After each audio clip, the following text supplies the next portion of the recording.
ಎಲ್ಲರಿಗೂ ನಮಸ್ಕಾರ. ಇಂದು ನಾವು ವೃಶ್ಚಿಕ ರಾಶಿಯವರ ಬಗ್ಗೆ ತಿಳಿದುಕೊಳ್ಳಲಿದ್ದೇವೆ. ವೃಶ್ಚಿಕ ರಾಶಿಯವರಿಗೆ ಆಗಸ್ಟ್ 13, 14, 15, 16ರ ದಿನಾಂಕಗಳಲ್ಲಿ ನಡೆಯಲಿರುವ ಬೆಳವಣಿಗೆಗಳ ಬಗ್ಗೆ ಈಗ ನಾವು ವಿವರವಾಗಿ ತಿಳಿದುಕೊಳ್ಳುವ ಪ್ರಯತ್ನ ಮಾಡೋಣ. ವೃಶ್ಚಿಕ ರಾಶಿಯ ಜಾತಕದವರು ನಮ್ಮ ಭಕ್ತಿ ಜ್ಯೋತಿಷ್ಯ ವಾಣಿ ಚಾನೆಲ್ ಅನ್ನು ಈಗಷ್ಟೇ ನೋಡುತ್ತಿದ್ದರೆ ಸಬ್ಸ್ಕ್ರೈಬ್ ಮಾಡಿಕೊಂಡು ವಿಡಿಯೋಗೆ ಒಂದು ಸಣ್ಣ ಲೈಕ್ ನೀಡಿ ಬೆಂಬಲಿಸಿ. ನಿಮ್ಮ ಜೀವನದಲ್ಲಿ ಹೊಸ ಬದಲಾವಣೆಗಳು ಪ್ರಾರಂಭವಾಗಲಿವೆ. ಈ 4 ದಿನಗಳಲ್ಲಿ ಅದು ಆರಂಭವಾಗಲಿದೆ ಎಂದು ತಿಳಿದುಕೊಳ್ಳಿ. ಇಷ್ಟು ದಿನ ನೀವು ತೋರಿಸಿದ ಒಳ್ಳೆಯತನವನ್ನು, ತ್ಯಾಗಗಳನ್ನು ಈ ಪ್ರಪಂಚವು ನಿಮ್ಮ ಅಸಹಾಯಕತೆ ಎಂದು ಭಾವಿಸಿ ಕಾಲ ಕಳೆಯಿತು. ಇವರಿಗೆ ಇಷ್ಟೇ ಮಾಡಿದರೂ ಹುಚ್ಚು ಕೆಲಸಗಳನ್ನು ಮಾಡುತ್ತಾರೆ. 4 ಜನರ ಬಗ್ಗೆ ಚಿಂತಿಸುವವರೇ ಹೊರತು ಎಂದಿಗೂ ತಮಗಾಗಿ ತಾವು ಏನನ್ನೂ ಮಾಡಿಕೊಳ್ಳುವುದಿಲ್ಲ ಎಂದು ಪ್ರಪಂಚವು ನಿಮ್ಮನ್ನು ನೋಡಿ ಹೀಯಾಳಿಸಿತು, ಕೀಳಾಗಿ ನೋಡಿತು. ಎಷ್ಟೋ ಜನರು ನಿಮ್ಮನ್ನು ಅಸಹ್ಯಪಟ್ಟುಕೊಂಡರು. ಅಂತಹ ಪ್ರತಿಯೊಬ್ಬರ ಕಣ್ಣುಗಳ ಮುಂದೆಯೇ ನೀವು ಖಂಡಿತವಾಗಿಯೂ ಒಬ್ಬ ವಿಜೇತರಾಗಿ ಉನ್ನತವಾದ ಸ್ಥಾನದಲ್ಲಿ ನಿಮ್ಮನ್ನು ನೀವು ನಿಲ್ಲಿಸಿಕೊಳ್ಳಲಿದ್ದೀರಿ. ನಿಮ್ಮ ಆಲೋಚನೆಗಳನ್ನು, ನಿಮ್ಮ ವಿಚಾರ ಸರಣಿಯನ್ನು, ವಿಚಾರಗಳನ್ನು ಕದ್ದು ನಿಮ್ಮ ಮೇಲೆಯೇ ಅಧಿಕಾರ ಚಲಾಯಿಸಿದ ನಕಲಿ ಜನರಿಗೆ ಮಾತುಗಳಿಂದ ಉತ್ತರ ನೀಡಲು ಮನಸ್ಸು ಮಾಡಬೇಡಿ. ಏಕೆಂದರೆ ಮುಂಬರುವ ಈ 4 ದಿನಗಳಲ್ಲಿ ನೀವು ಸಾಧಿಸುವ ಅಪಾರವಾದ ಯಶಸ್ಸು, ಅದು ಚಿಕ್ಕದಾಗಿರಲಿ, ದೊಡ್ಡದಾಗಿರಲಿ, ಐಶ್ವರ್ಯವಾಗಿರಲಿ ಅಥವಾ ಒಂದು ಉತ್ತಮ ಅವಕಾಶವಾಗಿರಲಿ, ನಿಮ್ಮ ಜೀವನದಲ್ಲಿ ಖಂಡಿತವಾಗಿಯೂ ಒಂದು ಅದ್ಭುತ ನಡೆಯಲಿದೆ. ಯಾರು ನಿಮ್ಮನ್ನು ಹೀಯಾಳಿಸಿದ್ದರೋ ಅವರ ಬಾಯಿ ಮುಚ್ಚಿ ಹೋಗಲಿದೆ. ಈ ವಿಷಯವನ್ನು ನೀವು ಸಂಪೂರ್ಣವಾಗಿ ನಂಬಿ. ಇಷ್ಟು ದಿನ ನಿಮ್ಮನ್ನು ಸಾಲದ ಸುಳಿಗೆ ತಳ್ಳಿ ಕಣ್ಣಿನ ಮೇಲೆ ನಿದ್ರೆ ಇಲ್ಲದಂತೆ ಮಾಡಿದ ಶನಿ ಭಗವಾನನ ಕಠಿಣವಾದ ಪರೀಕ್ಷೆಯ ಸಮಯ ಇನ್ನು ಮುಗಿದುಹೋಯಿತು ಎಂದೇ ಹೇಳಬೇಕು. ನಿಮ್ಮ ಜಾತಕದಲ್ಲಿ ಶನಿ ಭಗವಾನನು ತನ್ನ ಕರ್ಮಗಳ ಭಾರವನ್ನು ತೊಲಗಿಸಿ ನಿಮಗೆ ರಾಜಯೋಗವನ್ನು ಕರುಣಿಸಲು ಸಿದ್ಧನಾಗಿದ್ದಾನೆ. ನಿಮ್ಮ ಮನಸ್ಸಿನಲ್ಲಿ ಯಾವುದೇ ಕಲ್ಮಶವಿಲ್ಲದ ಪ್ರಾಮಾಣಿಕತೆ ಇದ್ದರೂ ಈ ಸ್ವಾರ್ಥಪೂರಿತ ಪ್ರಪಂಚದಲ್ಲಿ ನೀವು ಎಷ್ಟೋ ಬೆನ್ನುಪಟ್ಟುಗಳನ್ನು ತಿಂದಿದ್ದೀರಿ. ಆದರೆ ನಿಮ್ಮ ನಿಶ್ಶಬ್ದಕ್ಕೆ, ನೀವು ಸುರಿಸಿದ ಪ್ರತಿಯೊಂದು ಕಣ್ಣೀರಿನ ಹನಿಗೂ ಈ ಭೂಮಿಯಿಂದ ನ್ಯಾಯ ಸಿಗುವ ಶುಭ ಸಮಯ ಹತ್ತಿರವಾಗುತ್ತಿದೆ. ನಿಜ ಹೇಳಬೇಕೆಂದರೆ ನಿಮಗೆ ಪ್ರತಿಯೊಂದು ವಿಷಯದಲ್ಲೂ ದೇವರ ಅನುಗ್ರಹದೊಂದಿಗೆ ಕಾಲದ ಪರೀಕ್ಷೆಗಳು ನಿಮ್ಮನ್ನು ಹೆಚ್ಚಾಗಿ ನೋಯಿಸಿದರೂ ಸಹ ಕಾಲ ಇಟ್ಟ ಪರೀಕ್ಷೆಗಳಿಗೆ ನೀವು ಒಳಗಾದಿರೆ ಹೊರತು ಅವುಗಳಿಗೆ ಎಂದಿಗೂ ಬಂಧಿಯಾಗಲಿಲ್ಲ. ಏಕೆಂದರೆ ದೇವರ ಅನುಗ್ರಹ ನಿಮ್ಮ ಮೇಲೆ ಪೂರ್ಣವಾಗಿದೆ. ನಿಮ್ಮ ರಕ್ತದಲ್ಲೇ ಅಪಾರವಾದ ಬುದ್ಧಿವಂತಿಕೆ, ಸೃಜನಶೀಲತೆ, 4 ಜನರಿಗೆ ಸಹಾಯ ಮಾಡುವ ಉತ್ತಮ ಸಂಸ್ಕಾರ ಅಡಗಿರುತ್ತದೆ. ಆದರೆ ವಿಚಿತ್ರವೇನೆಂದರೆ ನಿಮಗಿರುವ ಆ ವಿಶಾಲ ಹೃದಯವೇ ಹೊರ ಪ್ರಪಂಚದ ಮೇಲೆ ನಿಮಗಿರುವ ಅತಿಯಾದ ಪ್ರೀತಿಯೇ ನಿಮ್ಮನ್ನು ಸಂಪೂರ್ಣವಾಗಿ ಮುಳುಗಿಸುತ್ತಿದೆ. ಇತರರ ಜೀವನವನ್ನು ಸರಿಪಡಿಸಲು ನೀವು ಪಟ್ಟ ಕಾಳಜಿಯೇ ನಿಮ್ಮ ಸ್ವಂತ ಜೀವನವನ್ನು ಹಾಳುಮಾಡಿಕೊಳ್ಳಲು ಮೂಲ ಕಾರಣವಾಗಿದೆ. ನೀವು ಮಾಡಿದ ಮೊದಲ ದೊಡ್ಡ ತಪ್ಪೆಂದರೆ ಸ್ವಂತ ಕುಟುಂಬವನ್ನು ನಿರ್ಲಕ್ಷಿಸಿ ಹೊರಗಿನವರಿಗೆ, ಸಂಬಂಧಿಕರಿಗೆ ಅತಿಯಾದ ಪ್ರಾಮುಖ್ಯತೆ ನೀಡುವುದು. ಪರಾಯ ವ್ಯಕ್ತಿಗಳ ಅಗತ್ಯಗಳಿಗಾಗಿ ನಿಮ್ಮ ಸ್ವಂತ ರಕ್ತ ಸಂಬಂಧಿಗಳನ್ನು ಹಾಗೂ ಮನೆಯಲ್ಲಿರುವವರನ್ನು ಬದಿಗೆ ತಳ್ಳಿ ಅವರಿಗೆ ಸಹಾಯ ಮಾಡುತ್ತಿದ್ದೀರಿ. ಅಂತಹ ಹೊರಗಿನ ಮನುಷ್ಯರು ತಮ್ಮ ಅಗತ್ಯ ತೀರಿದ ಮೇಲೆ ನಿಮ್ಮನ್ನು ಗುರುತಿಸದೆ ಎಸೆದಂತೆ ಬದಿಗೆ ತಳ್ಳುತ್ತಿದ್ದಾರೆ. ಹಾಗೆಯೇ ನೀವು ಮಾಡಿದ ಮತ್ತೊಂದು ತಪ್ಪೆಂದರೆ ಪ್ರತಿಯೊಂದು ವಿಷಯದಲ್ಲೂ ತರ್ಕ ಹುಡುಕುತ್ತಾ ಸಂಬಂಧಗಳಲ್ಲಿರುವ ಭಾವನೆಗಳಿಗೆ ಪ್ರಾಮುಖ್ಯತೆ ನೀಡದಿರುವುದು, ಅವುಗಳನ್ನು ಪಕ್ಕಕ್ಕೆ ಇಡುವುದು, ಪ್ರತಿಯೊಂದಕ್ಕೂ ವ್ಯಾವಹಾರಿಕವಾಗಿ ಆಲೋಚಿಸುವುದು.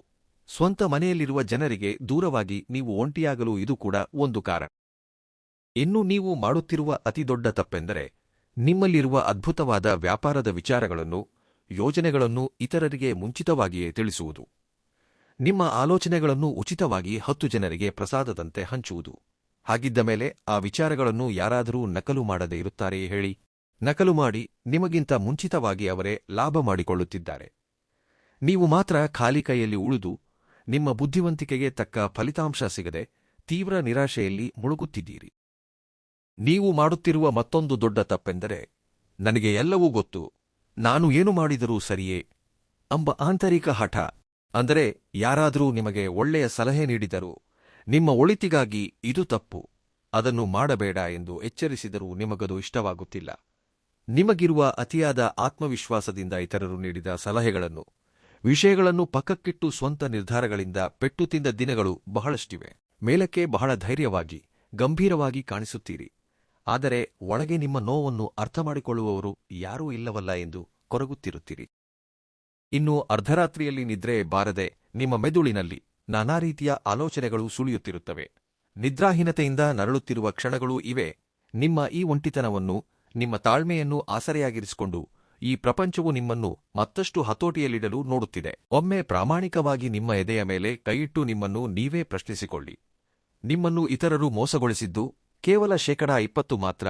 ಉಳಿದ 80% ನಿಮ್ಮನ್ನು ನೀವೇ ಮೋಸಗೊಳಿಸಿಕೊಂಡಿದ್ದೀರಿ. ನಿಮ್ಮ ಮಿತಿಗಿಂತ ಹೆಚ್ಚಾಗಿ ಹೊರಗೆ ತೋರಿಸುವ ಆ ಪ್ರೀತಿ, ಆಲೋಚಿಸದೆ ಮಾಡಿದ ತ್ಯಾಗಗಳು, ಇತರರಿಗೆ ತಿಳಿಸಿದ ಕೆಲವು ವಿಚಾರಗಳು ನಿಮ್ಮನ್ನು ಇಂದು ಈ ಸ್ಥಿತಿಗೆ ತಂದು ನಿಲ್ಲಿಸಿವೆ. ಇವೆಲ್ಲವೂ ಮಾತನಾಡಲು ಕಹಿ ಎನಿಸಿದರೂ ಇದು ನಿಜ ಎಂದು ನೀವು ಒಪ್ಪಿಕೊಳ್ಳಲೇಬೇಕು. ಒಪ್ಪಿಕೊಂಡ ಕ್ಷಣವೇ ನಿಮ್ಮ ಯಶಸ್ಸಿನತ್ತ ನೀವು ಮೊದಲ ಹೆಜ್ಜೆ ಇಟ್ಟಂತಾಗುತ್ತದೆ. ಗತಕಾಲವನ್ನು ನೆನಪಿಸಿಕೊಂಡು ಕೊರಗುವುದನ್ನು ನಿಲ್ಲಿಸಿ, ನಡೆದ ತಪ್ಪುಗಳಿಂದ ಪಾಠ ಕಲಿತು ಜಾಗರೂಕರಾಗಿ ಇನ್ಮುಂದೆಯಾದರೂ ಹೆಜ್ಜೆ ಇಡಲು ಮುನ್ನಡೆಯಿರಿ. ದೇವರೆಂದಿಗೂ ನಿಮಗೆ ಅನ್ಯಾಯ ಮಾಡಿಲ್ಲ. ಇಷ್ಟು ದಿನ ನಿಮ್ಮನ್ನು ಪರೀಕ್ಷಿಸಿದ್ದು ಕಾಲ ಮತ್ತು ನಿಮ್ಮ ಪೂರ್ವಜನ್ಮದ ಕರ್ಮಫಲಗಳು. ಅವು ನಿಮ್ಮನ್ನು ಸ್ವಲ್ಪ ನೋಯಿಸಿರಬಹುದು. ಆದರೆ ಈಗ ಸಂಪೂರ್ಣವಾಗಿ ನಿಮಗೆ ಅನುಕೂಲಕರವಾದ ದಿನಗಳು ಬರಲಿವೆ. ನಮಗೆ ಪ್ರತಿಯೊಂದು ದಿನವೂ ಒಂದೇ ರೀತಿ ಇರುವುದಿಲ್ಲ. ಒಂದೊಂದು ದಿನ ಒಬ್ಬೊಬ್ಬರಿಗೆ ವಿಭಿನ್ನವಾಗಿರುತ್ತದೆ. ಹಾಗಾಗಿ ಈ 4 ದಿನಗಳಲ್ಲಿ ನಿಮಗೆ ಯಾವುದೋ ಹೊಸ ಅವಕಾಶಗಳು ನಿಮ್ಮ ಮುಂದೆ ಬರುವ ಸಾಧ್ಯತೆಗಳು ಹೆಚ್ಚಾಗಿ ಕಾಣಿಸುತ್ತಿವೆ. ನಿಮ್ಮ ಆಲೋಚನೆಗಳನ್ನು ರಹಸ್ಯವಾಗಿಟ್ಟು ಯಶಸ್ಸು ಗಳಿಸುವುದು ಹೇಗೆ ಎಂದು ಪಟ್ಟುಬಿಡದ ವಿಕ್ರಮಾರ್ಕನಂತೆ ನೀವು ಪ್ರಯತ್ನವನ್ನು ಮುಂದುವರಿಸಿದರೆ ಖಂಡಿತವಾಗಿಯೂ ನೀವು ಅಂದುಕೊಂಡ ಗುರಿಯನ್ನು ತಲುಪುತ್ತೀರಿ. ಹಾಗೆಯೇ ಆರ್ಥಿಕವಾಗಿ ನೀವು ಅನುಭವಿಸಿದ ದಯನೀಯವಾದ ಮಾನಸಿಕ ವೇದನೆ ಬಹಳಷ್ಟಿದೆ. ಅದನ್ನು ಒಮ್ಮೆ ನೆನಪಿಸಿಕೊಂಡು ನೋಡಿ. ಅಪಾರವಾದ ಬುದ್ಧಿವಂತಿಕೆ, ಯೋಜನೆಗಳಿದ್ದರೂ ನಿಮ್ಮ ಕೈಯಲ್ಲಿ ₹1 ಉಳಿಯದೆ ತೀವ್ರ ಮಾನಸಿಕ ನೋವನ್ನು ಅನುಭವಿಸುತ್ತಿದ್ದೀರಿ. ಅಂದರೆ ಎಷ್ಟೇ ಸಂಪಾದಿಸಿದರೂ ಹಣವೆಲ್ಲ ಇತರರ ಸಾಲ ತೀರಿಸಲು ಅಥವಾ ಕುಟುಂಬದ ವೆಚ್ಚಗಳಿಗೆ, ಹೀಗೆ ಯಾವುದೋ ಒಂದು ರೀತಿಯಲ್ಲಿ ಖರ್ಚಾಗಿ ಹೋಗುವುದು ನಿಮ್ಮನ್ನು ಕಾಡುತ್ತಿದೆ. ನಿಮ್ಮಿಂದ ಲಾಭ ಪಡೆದ ನಕಲಿ ಆತ್ಮೀಯರು ನಿಮಗೆ ₹1 ಅಗತ್ಯ ಬಂದಾಗ ಮುಖ ತಿರುಗಿಸಿ ನಾಟಕವಾಡುತ್ತಿದ್ದಾರೆ. ನನ್ನ ಬುದ್ಧಿವಂತಿಕೆಗೆ ನಾನು ಎಂದೋ ಕೋಟ್ಯಧಿಪತಿಯಾಗಬೇಕಿತ್ತು, ಆದರೆ ನನ್ನ ಕೈಯಲ್ಲಿ ರೂಪಾಯಿಯೂ ನಿಲ್ಲುತ್ತಿಲ್ಲವಲ್ಲ ಎಂದು ನೀವು ಕೊರಗುತ್ತಿದ್ದೀರಿ. ಆರ್ಥಿಕ ಸಮಸ್ಯೆಗಳು ಹೆಚ್ಚಾಗಿ ಹಣ ಕೊಟ್ಟವರ ಕಠಿಣ ಮಾತುಗಳಿಂದ ಮಾನ ಹೋಗುತ್ತದೇನೋ ಎಂದು ನಿದ್ರೆಯಿಲ್ಲದ ರಾತ್ರಿಗಳನ್ನು ಕಳೆದಿದ್ದೀರಿ. ಮನೆಯಲ್ಲಿ ಉರಿಯುತ್ತಿರುವ ಸಣ್ಣ ದೀಪದತ್ತ ನೋಡುತ್ತಾ, ದೇವರೇ, ನನ್ನ ಮಕ್ಕಳಿಗೆ ಒಳ್ಳೆಯ ಭವಿಷ್ಯವನ್ನು ನೀಡಲು ನನ್ನಿಂದ ಸಾಧ್ಯವಾಗುತ್ತಿಲ್ಲವಲ್ಲ ಎಂದು ಹಲವು ರೀತಿಯಲ್ಲಿ ನೋವು ಅನುಭವಿಸಿದ್ದೀರಿ. ನನ್ನ ಮಾನ ಬೀದಿಗೆ ಬೀಳುತ್ತದೆಯೇ? ನನ್ನ ಬುದ್ಧಿವಂತಿಕೆಯೆಲ್ಲ ವ್ಯರ್ಥವಾಯಿತೆ? ನಾನು ಯಾರನ್ನೂ ಕೇಳಲಿ ಎಂದು ಕಣ್ಣೀರು ಸುರಿಸಿದ್ದೀರಿ. ಆದರೆ ನಿಮ್ಮ ಕಣ್ಣಿನಿಂದ ಹರಿದ ಪ್ರತಿಯೊಂದು ಕಣ್ಣೀರಿನ ಹನಿಗೂ ದೇವರೇ ಸ್ವತಃ ನಿಮ್ಮನ್ನು ಅನುಗ್ರಹಿಸಲು ನಿಮಗೆ ಅವಕಾಶಗಳನ್ನು ನೀಡಲಿದ್ದಾನೆ. ನೆನಪಿಡಿ, ನೀವು ಸುರಿಸಿದ ಕಣ್ಣೀರು ನಿಮಗೆ ಅದ್ಭುತವಾದ ಐಶ್ವರ್ಯ ಯೋಗವನ್ನು ನೀಡಲಿದೆ ಎಂಬುದಕ್ಕೆ ಇದು ಪ್ರತ್ಯಕ್ಷ ಸಾಕ್ಷಿಯಾಗಲಿದೆ. ಆರ್ಥಿಕ ಸಮಸ್ಯೆಗಳು ತೊಲಗಿ ನಿಮ್ಮ ಬುದ್ಧಿವಂತಿಕೆಗೆ ತಕ್ಕಂತೆ ನೂತನ ಆದಾಯದ ಮಾರ್ಗಗಳು ತೆರೆದುಕೊಳ್ಳುತ್ತವೆ. 4 ದಿಕ್ಕುಗಳಿಂದ ನಿಮಗೆ ಹಣ ಕೈಗೆ ಸಿಗಲಿದೆ. ಅಷ್ಟೇ ಅಲ್ಲದೆ ದೇವರ ಅನುಗ್ರಹವು ಯಾವ ರೂಪದಲ್ಲಿ ಹೇಗೆ ಸಿಗುತ್ತದೆ ಎಂಬುದನ್ನು ನೀವು ಊಹಿಸಲು ಸಾಧ್ಯವಾಗದಷ್ಟು ಆಶ್ಚರ್ಯಪಡುತ್ತೀರಿ. ಭಕ್ತಿಯಿರುವಲ್ಲಿ ಕೆಲಸಗಳು ಶೀಘ್ರವಾಗಿ ಪೂರ್ಣಗೊಳ್ಳುತ್ತವೆ, ನಂಬಿ. ಇನ್ನೂ ನಿಮ್ಮ ಆರೋಗ್ಯದ ವಿಷಯದಲ್ಲಿ ನೀವು ಮಾಡುತ್ತಿರುವ ಅತಿದೊಡ್ಡ ನಿರ್ಲಕ್ಷ್ಯವನ್ನು ಒಮ್ಮೆ ಪ್ರಾಮಾಣಿಕವಾಗಿ ನಿಮಗೆ ನೀವೇ ಹೇಳಿಕೊಳ್ಳಿ. ಬಹುಕಾಲದಿಂದ ನಿಮಗೆ ನರಗಳಿಗೆ ಸಂಬಂಧಿಸಿದ ದೌರ್ಬಲ್ಯ, ಹೊಟ್ಟೆಗೆ ಸಂಬಂಧಿಸಿದ ನೋವುಗಳು, ಕಾಲಿನ ನೋವುಗಳು ಕಾಡುತ್ತಿರಬಹುದು. ಎಲ್ಲಕ್ಕಿಂತ ಮುಖ್ಯವಾಗಿ ರಾತ್ರಿ ಸರಿಯಾಗಿ ನಿದ್ರೆ ಬಾರದ ಭಯಾನಕ ನಿದ್ರಾಹೀನತೆಯ ಸಮಸ್ಯೆ ನಿಮ್ಮನ್ನು ಹಿಂಡಿ ಹಿಪ್ಪೆ ಮಾಡುತ್ತಿದೆ. ಆದರೆ ಅವುಗಳನ್ನು ಯಾರೊಂದಿಗೂ ಹೇಳಿಕೊಳ್ಳದೆ, ಕನಿಷ್ಠ ವೈದ್ಯರ ಬಳಿಗೂ ಹೋಗಿ ಹೇಳಿಕೊಳ್ಳಲಾಗದಷ್ಟು ಬಿಡುವಿಲ್ಲದ ಸಮಯವನ್ನು ನೀವು ಮಾಡಿಕೊಳ್ಳುತ್ತಿದ್ದೀರಾ? ಹಾಗೆಯೇ ನಿಮ್ಮ ನೋವನ್ನು ನೀವೇ ಹತೋಟಿಯಲ್ಲಿಡುತ್ತಿದ್ದೀರಿ, ಹೌದಲ್ಲವೇ? ಅದರ ಹಿಂದೆ ಒಂದು ದೊಡ್ಡ ಆಂತರಿಕ ಭಯವಿದೆ. ಅದೇನೆಂದು ಗೊತ್ತೇ? ಈಗ ನಾನು ಆಸ್ಪತ್ರೆಗೆ ಹೋದರೆ ಅವರು ಸಣ್ಣ ಸಮಸ್ಯೆಯನ್ನು ದೊಡ್ಡದು ಮಾಡುತ್ತಾರೋ ಏನೋ ಎಂದು ನೀವು ಭಯಪಡುತ್ತಿದ್ದೀರಿ. ಹಾಗೇ ಮುಯಿರುವ ಹಣವೆಲ್ಲ ಇದಕ್ಕೆ ಖರ್ಚಾದರೆ ನನ್ನ ಕುಟುಂಬದ ಗತಿಯೇನು ಎಂಬ ನೋವು. ಆದರೆ ಒಂದನ್ನು ನೆನಪಿಡಿ, ನಿಮ್ಮ ಶರೀರ ನಿಮಗೆ ಸಹಕರಿಸಿದರೆ ಮಾತ್ರ ನೀವು ಅದ್ಭುತ ಗುರಿಗಳನ್ನು ಸಾಧಿಸಲು ಸಾಧ್ಯ. ಇಂದಿನಿಂದಲೇ ನಿಮ್ಮ ಆರೋಗ್ಯ ಮತ್ತು ನಿದ್ರೆಯ ಬಗ್ಗೆ ಗಮನ ಹರಿಸಿ. ಸಣ್ಣ ಪುಟ್ಟ ಸಮಸ್ಯೆಗಳನ್ನು ನಿರ್ಲಕ್ಷಿಸಬೇಡಿ. ನೀವು ಆರೋಗ್ಯವಾಗಿದ್ದರೆ ತಾನೇ ನಿಮ್ಮ ಕುಟುಂಬಕ್ಕೆ ಬೆಂಬಲವಾಗಿರಲು ಸಾಧ್ಯ. ಈ ವಿಷಯವನ್ನು ಮರೆತರೆ ಹೇಗೆ ಹೇಳಿ? ಕುಟುಂಬ ಜೀವನದ ವಿಷಯಕ್ಕೆ ಬಂದರೆ, ನನ್ನನ್ನು ಈ ಮನೆಯಲ್ಲಿ ಯಾರೂ ಸರಿಯಾಗಿ ಅರ್ಥ ಮಾಡಿಕೊಳ್ಳುತ್ತಿಲ್ಲ ಎಂದು ನೀವು ಅಳುತ್ತಿದ್ದೀರಿ. ಮನೆಯಲ್ಲಿರುವವರು ನಿಮ್ಮನ್ನು ಒಬ್ಬ ವಿಚಿತ್ರ ಮನುಷ್ಯನಂತೆ ನೋಡುತ್ತಿದ್ದಾರೆ, ನಿಮ್ಮ ಆಲೋಚನೆಗಳಿಗೆ ಬೆಲೆ ನೀಡುತ್ತಿಲ್ಲ ಎಂದು ಕೊರಗುತ್ತಿದ್ದೀರಿ. ಒಂದೇ ಮನೆಯಲ್ಲಿ ಎಲ್ಲರ ಮಧ್ಯೆ ಇದ್ದರೂ ತೀವ್ರ ಒಂಟಿತನದಿಂದ ರಾತ್ರಿ ನರಳಿದ ದಿನಗಳಿವೆ. ಇನ್ನು ಒಡಹುಟ್ಟಿದವರ ಸಂಗತಿ ಹೇಳುವುದೇ ಬೇಡ. ನಿಮ್ಮ ಶಕ್ತಿಗೆ ಮೀರಿದ ಸಹಾಯ ಮಾಡುತ್ತಿದ್ದೀರಿ, ಎಲ್ಲಾ ಕೆಲಸಗಳನ್ನು ಮಾಡಿಕೊಡುತ್ತಿದ್ದೀರಿ. ಆದರೆ ಅವರ ಕಡೆಯಿಂದ ಮಾತ್ರ ಯಾವುದೇ ಸಹಾಯ ನಿಮಗೆ ಸಿಗುತ್ತಿಲ್ಲ. ನಿಮ್ಮ ಜೇಬು ಖಾಲಿ ಮಾಡಿಕೊಂಡು ಸಂಬಂಧಿಕರ ಅಗತ್ಯಗಳಿಗೆ ನಿಂತ ದಿನಗಳಿವೆ. ಆದರೆ ಹಣದ ವಿಷಯದಲ್ಲಿ ಮಾತ್ರ ಅವರು ಬಹಳ ಕಠಿಣವಾಗಿದ್ದಾರೆ. ನಿಮ್ಮನ್ನು ಪರಾಯ ವ್ಯಕ್ತಿಯಂತೆ ನೋಡುತ್ತಿದ್ದಾರೆ. ನಂಬಿದವರೇ ಹೀಗೆ ಬೆನ್ನಿಗೆ ಚೂರಿ ಹಾಕುತ್ತಿದ್ದರೆ ಆ ನೋವು ಹೇಗಿರುತ್ತದೆ ಎಂಬುದನ್ನು ಸ್ವತಃ ಹಲವು ಬಾರಿ ಅನುಭವಿಸಿದ್ದೀರಿ.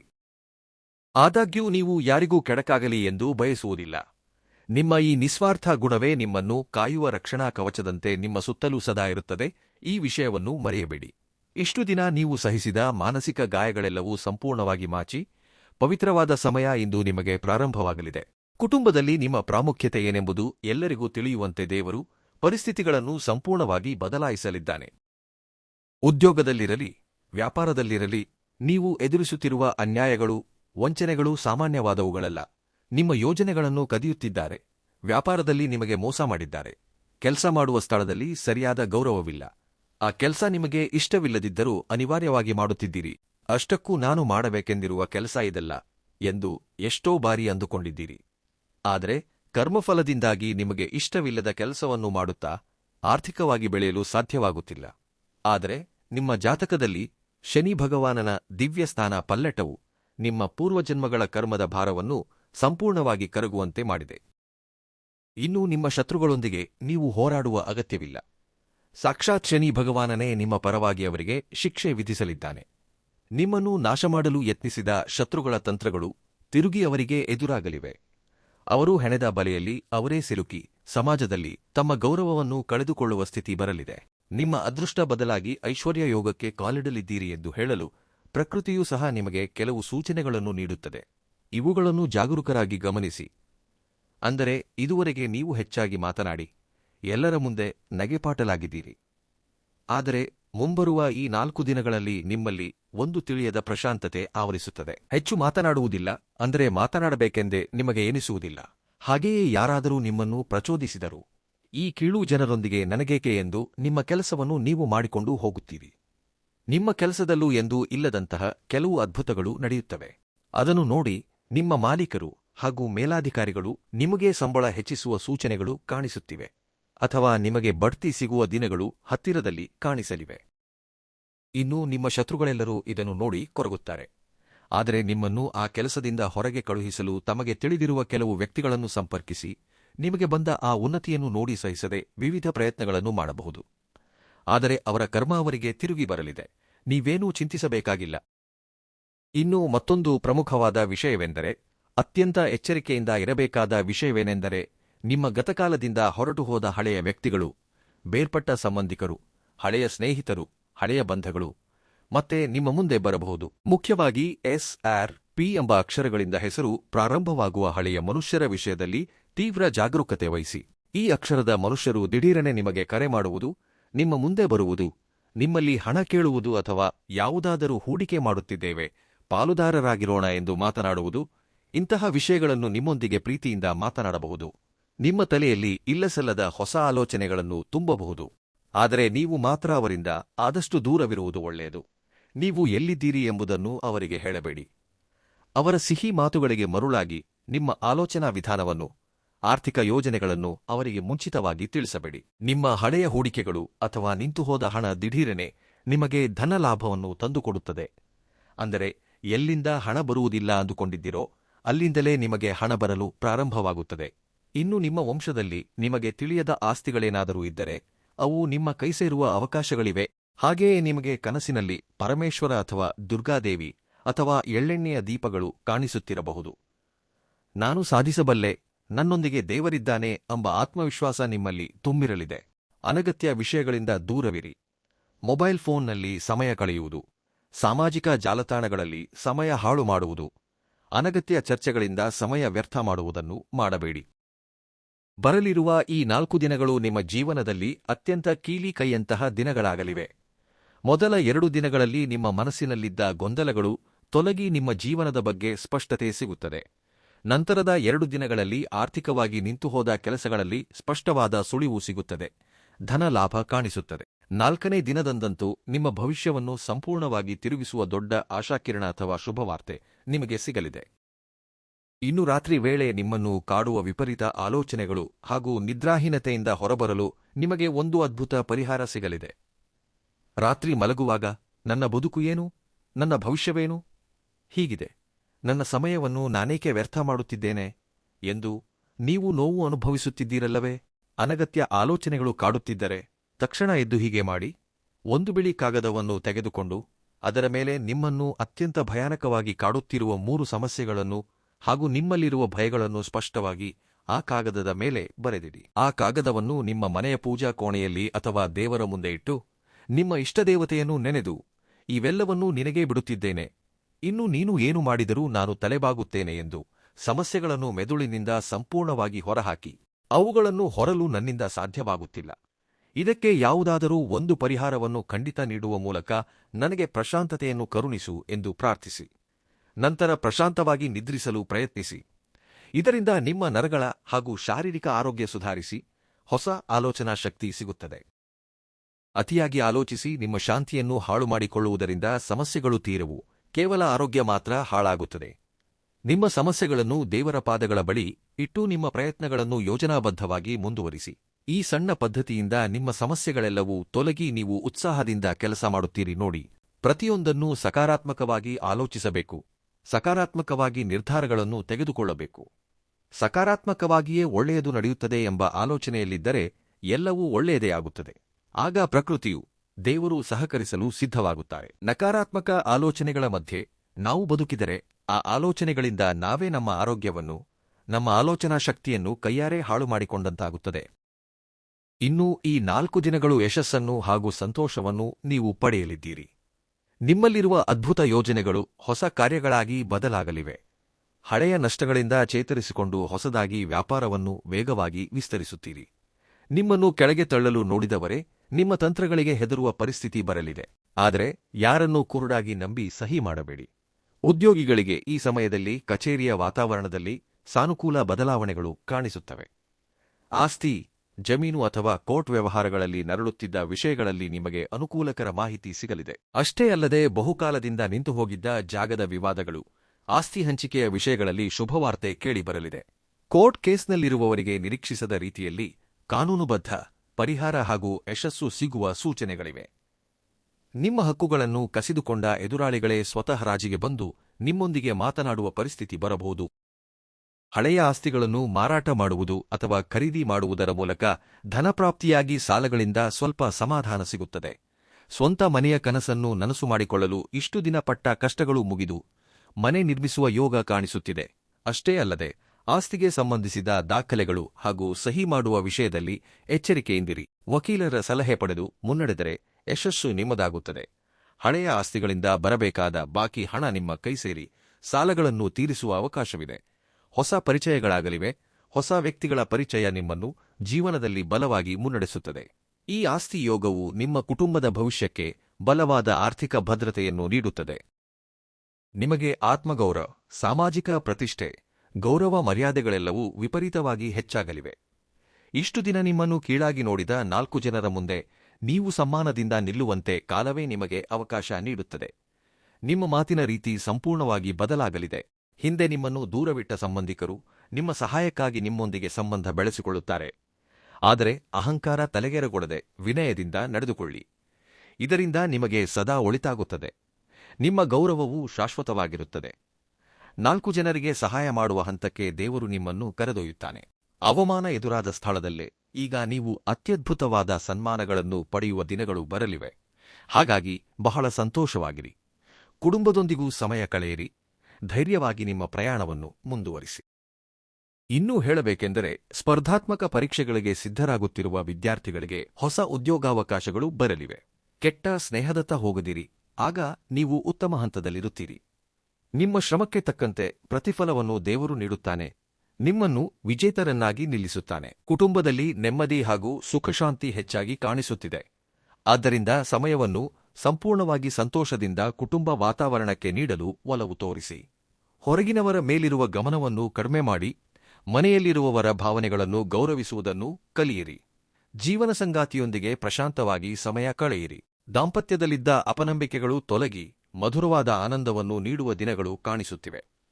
ಕುಟುಂಬದವರೆಲ್ಲರೂ ಒಟ್ಟಾಗಿ ದೇವಸ್ಥಾನಗಳಿಗೆ ಭೇಟಿ ನೀಡುವುದರಿಂದ ಮನೆಯಲ್ಲಿರುವ ಉದ್ವಿಗ್ನತೆ ಕಡಿಮೆಯಾಗಿ ಶಾಂತಿ ನೆಲೆಸುತ್ತದೆ. ಮದುವೆಯಾಗದೆ ನಿಂತು ಹೋಗಿದ್ದ ಯುವಕ ಯುವತಿಯರಿಗೆ ಅದ್ಭುತ ಸಂಬಂಧಗಳು ಕೂಡಿಬಂದು ಕಲ್ಯಾಣ ಯೋಗ ಕಾಣಿಸುತ್ತಿದೆ.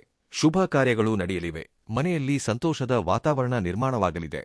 ಸ್ವಂತ ಕುಟುಂಬದ ಬಂಧಗಳ ಮೌಲ್ಯವನ್ನು ತಿಳಿದು ನಡೆದುಕೊಳ್ಳುವುದರಿಂದ ನಿಮ್ಮ ಮನೆ ಸ್ವರ್ಗದಂತೆ ಬದಲಾಗುತ್ತದೆ ಎಂದು ತಿಳಿದುಕೊಳ್ಳಿ. ಇನ್ನು ನೀವು ಪಾಲಿಸಬೇಕಾದ ಕೆಲವು ದಿವ್ಯ ಪರಿಹಾರಗಳ ಬಗ್ಗೆ ತಿಳಿದುಕೊಳ್ಳೋಣ.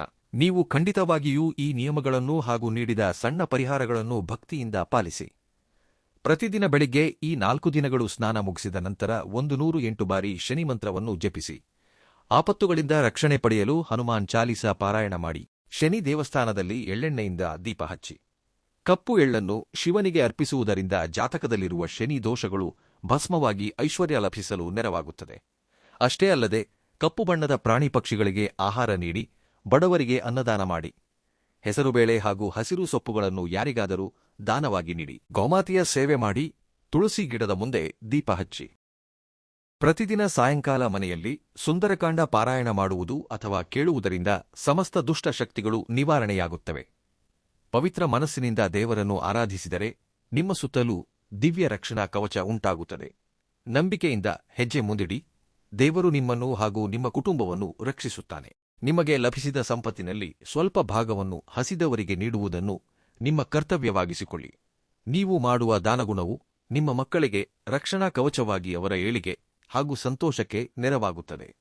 ಅಹಂಕಾರವಿಲ್ಲದೆ ಪಡೆದ ಸಂಪತ್ತನ್ನು 10 ಜನರ ಒಳಿತಿಗಾಗಿ ಬಳಸಿದರೆ ಐಶ್ವರ್ಯ ಶಾಶ್ವತವಾಗಿ ಉಳಿಯುತ್ತದೆ. ಶನಿ ಭಗವಾನನು ನ್ಯಾಯಪ್ರಿಯ. ನೀವು ಧರ್ಮದಿಂದಿದ್ದರೆ ಆತ ನಿಮ್ಮನ್ನು ಉನ್ನತ ಶಿಖರದಲ್ಲಿ ಕುಳ್ಳಿರಿಸುತ್ತಾನೆ. ಧರ್ಮವೇ ಜಯಿಸುತ್ತದೆ ಎಂಬ ಈ ಮಾತನ್ನು ಪೂರ್ಣ ನಂಬಿಕೆಯೊಂದಿಗೆ ಸ್ವೀಕರಿಸಿ. ಸಂತೋಷವಾಗಿ ನಿಮ್ಮ ಜೀವನವನ್ನು ಈ 4 ದಿನಗಳ ಕಾಲ ಮುಂದುವರಿಸಿ. ನಿಮ್ಮ ಪ್ರಯಾಣವನ್ನು ಆನಂದಮಯವಾಗಿಟ್ಟುಕೊಳ್ಳಿ. ಯಶಸ್ಸು ನಿಮ್ಮನ್ನು ವರಿಸಲಿದೆ. ಒಳ್ಳೆಯ ಕರ್ಮಗಳನ್ನು ಮಾಡುವುದರಿಂದ ಎಲ್ಲವೂ ಒಳ್ಳೆಯದೇ ಆಗುತ್ತದೆ. ನೋಡಿದಿರಲ್ಲವೇ, ನೀವು ಪಟ್ಟ ಪ್ರತಿಯೊಂದು ಕಷ್ಟವನ್ನು, ಅನುಭವಿಸಿದ ಪ್ರತಿಯೊಂದು ಅವಮಾನವನ್ನು ದೇವರು ಲೆಕ್ಕಕ್ಕೆ ತೆಗೆದುಕೊಂಡಿದ್ದಾನೆ. ನ್ಯಾಯ ತಡವಾದರೂ ಧರ್ಮವನ್ನು ನಂಬಿದ ಭಕ್ತರಿಗೆ ದೇವರು ಎಂದಿಗೂ ಅನ್ಯಾಯ ಮಾಡುವುದಿಲ್ಲ. ಭಯ ಹಾಗೂ ಆತಂಕಗಳನ್ನು ಮನಸ್ಸಿನಿಂದ ಓಡಿಸಿ ಅಚಲವಾದ ನಂಬಿಕೆಯಿಂದ ಹೆಜ್ಜೆ ಮುಂದಿಡಿ. ನಿಮ್ಮ ಕುಟುಂಬದಲ್ಲಿ ಸಂತೋಷ ತುಂಬಲಿ ಎಂದು ಮನಸ್ಫೂರ್ತಿಯಾಗಿ ಆ ದೇವರನ್ನು ಪ್ರಾರ್ಥಿಸುತ್ತೇನೆ. ನಮ್ಮ ಜ್ಯೋತಿಷ್ಯ ಮಾಹಿತಿ ನಿಮಗೆ ಇಷ್ಟವಾಗಿದ್ದರೆ ಲೈಕ್ ಮಾಡಿ, ಶೇರ್ ಮಾಡಿ, ನಮ್ಮ ಚಾನಲ್ ಅನ್ನು ಸಬ್ಸ್ಕ್ರೈಬ್ ಮಾಡಿಕೊಳ್ಳಿ. ಕಾಮೆಂಟ್ ಬಾಕ್ಸ್ನಲ್ಲಿ ಶ್ರೀ ಸುಬ್ರಹ್ಮಣ್ಯಾಯ ನಮ ಎಂದು ಕಾಮೆಂಟ್ ಮಾಡಿ. ಧನ್ಯವಾದಗಳು.